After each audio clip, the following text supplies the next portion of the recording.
Welcome, welcome, welcome. My name is Gediminas, and our topic for today is network marketing trends for 2025. So, recently we had a yearly conference called GoPro that our mentor Eric Worre organizes every single year. And during this conference, he shared the certain trends for network marketing in 2025 because he has this unique position where he works with many different network marketing companies, training them, teaching them, mentoring them. So he gets a really good view of what is happening globally with network marketing and what sort of works, what maybe doesn't work, and what people are using that helps them to build the business. And these trends really are like tips to think about how you could implement them in your business if you want to get, again, better results. So let's have a look at these trends. So the first trend is customer focus. And for a very long time, network marketing was all about building a team. And don't get me wrong, building a team in network marketing is the most important thing that you can do, right? Because, that's what it's called, network marketing, right? Because we are building this network, and that's what gives us the passive income. That's what gives us the highest levels of achievement, when we have a huge team with big turnover. However, more and more companies are also paying a big attention to customers, right? Basically, people who are not in the business, they are just product users.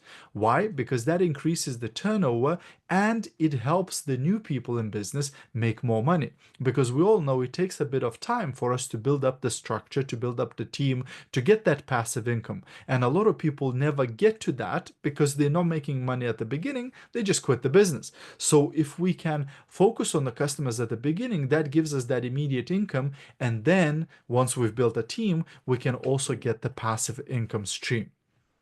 The second trend is live meetings, meaning meeting people face to face. And again, social media is an incredible tool that, totally transformed our business because now, from your phone, from your computer, you can be building a global business. You can be building a business in USA, in America, in Canada, in Australia, in Dubai, in Europe, etc. Right? So the world has become small. However, we shouldn't forget that also using the same social media, we can actually find people that are local to us, that are living in our towns, in our cities. And when you meet a person face to face, you can show them the opportunity, you can let them try your products, etc. So sometimes it's a lot more effective than just virtual meeting of people, right? So again, I'm not saying that you shouldn't be building a global business. However, don't forget about the people who live in your towns and cities because you can recruit them too. Also, live events. There's now even a term called Zoom fatigue. And since, the pandemic, the COVID, we all went on to Zoom because we couldn't leave our homes, and it was incredible tool and still is. Again, I'm not saying we shouldn't be using Zoom or virtual meetings because it actually teaches us how to build business very economically, without driving hundreds of miles, etc. However, people need that live meeting, the emotion, the feeling. It's so hard to make that feeling on a Zoom where you meet people, you hug them, you spend time together, etc. So again, the trend for 2025 is to, in addition to the online meetings, to start thinking about what can I organize for my customers, for my team, locally, where we can actually meet and spend time together. Also, something that's trending is leader tours, meaning where leaders actually visiting different towns or maybe even different countries if you have a global team. And basically, this way, again, growing their business. Because you might have team members in different cities, but because they're quite new, they're probably not going to do their own business opportunity presentations. They're probably not going to do their own product parties. But if you as a leader visit those towns and cities, they could gather people for you to present the business, for you to explain the products, for you to do some training, right? So again, maybe something to consider in 2025, where would you like to visit? Maybe where you have some pockets of team members. Number 5 is professional skills development. Again, network marketing is not a hobby. Network marketing is not additional income. Network marketing is a profession. And like all the other professions, it has certain skills that we need to master if we wanna get real results. And sometimes as a leader, it's so easy to say, those people are just lazy, they're not doing any activity, etc. But sometimes people just don't know what to do. They don't know how to do it. And maybe we just haven't yet developed the skills in them. Number six is innovative leadership, meaning using all the new technologies that's appearing. And technology has made our life much easier. Things like ChatGPT, where you can go on and actually put a product description and it will write a post for you. Or you can write, I'm planning to do a Facebook Live, on the topic of time management. What should I share? And it will write out for you tips that you could share. Or, can you write me 30 topics for Facebook Reels about health? And it will go ahead and write to you all those topics. Also, using apps like CapCut for video editing, or apps like Lero for subtitles, or other sort of apps that can help you really, make your life easier in business, like Canva, that gives you lots of different graphic designs where you don't even have to be a graphic designer to have nice pictures and nice graphics, right? So, I remember reading about an interview that Ray Kroc did, who is the McDonald's Corporation founder. And they asked him, they said, what do you think about Burger King, who's copying everything you're doing? Which is another, restaurant chain. And he said, we're not worried because we're going to be innovating so fast that they won't be able to keep up copying. And that's, the type of attitude we should have in business as a leader, not to fall asleep on old laurels, not to get stuck in old ways. We always need to be adapting to the new technologies, to the new world, to the new, economy, to the new times, etc. And finally, visionary approach. How big is your vision? How far are you looking ahead? Another one of our mentors, Fraser Brooks, he always shares that he has a 10-year plan. So he already knows where he wants his business to be in 10 years, where he wants to be as a person in 10 years. Do you have a 1-year vision, 5-year vision, 10-year vision for your business? Like Zig Ziglar used to say that your results cannot be outside of your belief system. So, if you're not even thinking about it, if you're not even planning for it, then there's no way for it to happen. So you need to start thinking, okay, where do I see my business? Where do I see myself in 5 years, in 10 years? Because that will help you to see the bigger picture and to get better results today because you're reaching that bigger picture. Now, during this conference, there was also one speaker who's a network marketing leader who has reached $700,000 a month income. Last year in 2024, he made over $6.5 million. And he's only been in network marketing for 4 years. And he shared some tips of his own. And some of his tips actually matching with the current trends. Hence the reason why he's getting the results that he's getting, right? And he's built a team of over 150,000 people, right? So let's have a look what sort of tips he shared. Well, the first tip is big vision for yourself and your team. We only just spoke about that trend, right? So he has a huge vision. His vision is massive. Like when somebody asked him in the interview, they said, well, you've built this huge team of 150,000 people and made this huge money. Like when you first started, did you think that you could do that? And surprisingly, you know what he said? He said, actually, I thought I will do more.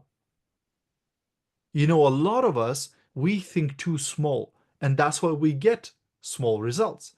He, from the very beginning, already had a huge vision. Like, I want to be making this type of money. I want to be building this type of business. And that's why he did. Right? Again, your results cannot be outside of your belief system. Second thing he shared is responsibility for other people. Again, if you have a goal of making a few hundred a month extra or a few thousand, it's great, but it's not going to inspire other people. So think about how many lives do you want to change? I know another a leader from USA who's made over $50 million in network marketing, and I remember how she shared that her goal is to help 1,000 families to make $1 million in network marketing. Now, imagine if she said, "My vision is to make $100 million for myself." That probably wouldn't motivate as much other people as saying, "I want to help 1,000 families make 1 million." Now that involves other people, that encourages other people, right? And that shows your responsibility for other people. Number three is the culture of skill building, right? Professional development. Again, something we just spoke about with the trends. So again, he shared how his team was growing, growing, growing to a certain size, and then it started falling down. The reason being that a lot of people came in a business out of enthusiasm, out of this hype, out of, wow, this product is amazing and things are happening. But because they were not trained properly, because they didn't have the vital skills, they quit. They gave up. They got distracted. So they really focused on really driving the network marketing skills, teaching people how to do this business properly. And that's when the business started growing again. So again, think about yourself. You don't need to teach people something you don't know. If you are selling products successfully, then teach your team members how to do the same, how to sell the products. If you're successfully recruiting people, teach your team members how to do the same. That's duplication. Number four, understanding different personalities. Now, there's many books and different concepts of personalities. Ones talk about personality colors, others talk about it as gems, others talk about it other ways.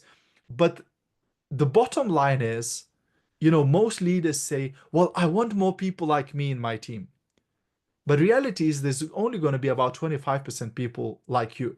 The rest of the world will be different than you. They'll be thinking in a different way. They'll be motivated by different things, etc.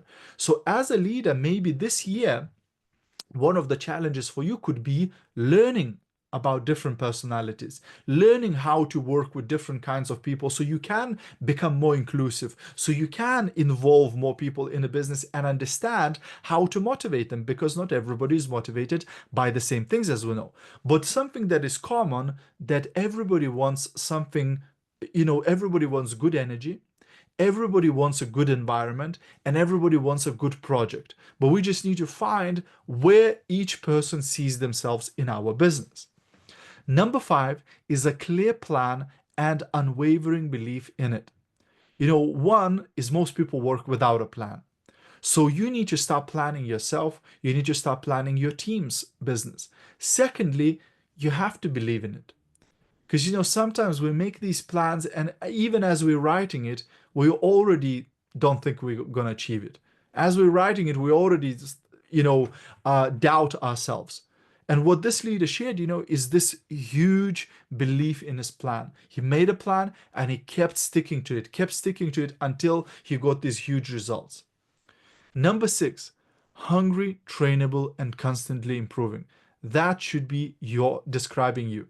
You should be always hungry. You should be always trainable, meaning follow instructions and constantly improving, constantly growing yourself. If you're green, you grow. If you're ripe, you rot. So my wish for you is never to, reach that point where you say, well, I know everything. There's nothing for me to learn anymore, right? You should always be developing. And finally, what he shared is the 90-day runs, 90-day marathons. Literally, he described his whole journey, this 4 years, how he went from 90-day run to 90-day run to 90-day run. And he went from like 30 team members to 200, from 200 to about 4,000, from 4,000 to 12,000, from 12,000 to 80,000, literally by doing these 90-day runs with his whole team. Now, you may be at a point where you don't have nobody in your team who would like to do a 90-day run with you. That's fine. Just do it yourself.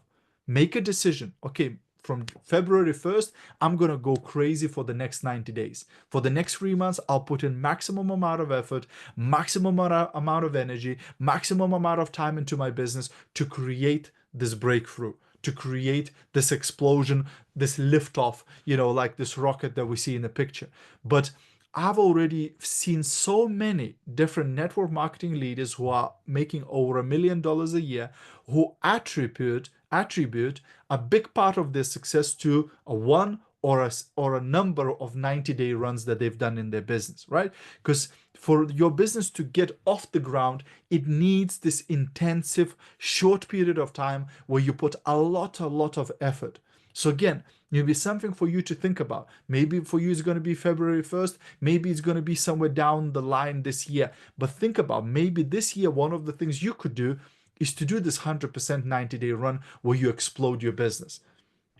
So these are the tips from Eric Warren, one of the leaders was there. And the final tip I want to leave you with something that Eric Warren asked the audience.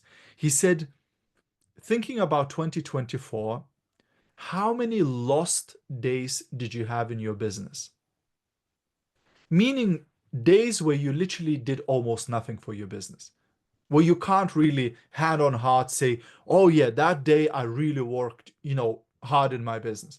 Right? It may have been like family day, it may have been something else, right? So it's like it's not lost in your life. You maybe done something else, but for business wise, it was lost. And people who are making 100,000 or more a year started cheering. Somebody said, I've lost 50 days. Somebody says, I lost 100 days out of 360, right? Somebody said 70, etc. And then he went to $1 million earners. And they started saying smaller numbers, like 30 days, 40 days, 50 days, whatever. And then he got to this leader who's making 700,000 a year, 700,000 a month. And he said, well, how many days did you lose? And he said, 10. But then during his training, he said, you know what? When Eric asked me how many lost days I had, I turned to my friend and I asked him, what should I say? And my friend said, say 10. Because reality is, I haven't lost a single day last year. And that's the reason why he made 6.5 million. Total focus, laser focus on his business. Now, granted, not everybody can keep up this type of intensity all year round, but definitely most of us could do that for 90 days, for 3 months, where you literally remove all the distractions and focus as much as you can on your business. Because reality is, for some of us, we've lost 200 days last year. Some of us lost 300 days. Like, honestly, if you looked at that day, you couldn't honestly say, look, I worked really, really hard that day. Because literally you did like 30 minutes of work that day, and we don't need to confess here on the Zoom, but you need to think for yourself, like realistically, how many days last year I properly worked in my business. Now, it's understandable, some of us still have full-time jobs and have small children and other commitments, right? So, some of us can't do 12, 16-hour days in business. But even if you have an hour, 2 hours, or 3 hours a day that you can give to the business, how many days you gave those 1, 2, 3 hours of actual total work, and how many days you just spent scrolling, you just spent dilly-dallying in your business, pretending to work. And when we're honest with ourselves, we start seeing some patterns in our business, and then we can start making different decisions and start changing something, right? So that's the training for today, guys. Hope you got value from this. And now we're going to go into Q&A.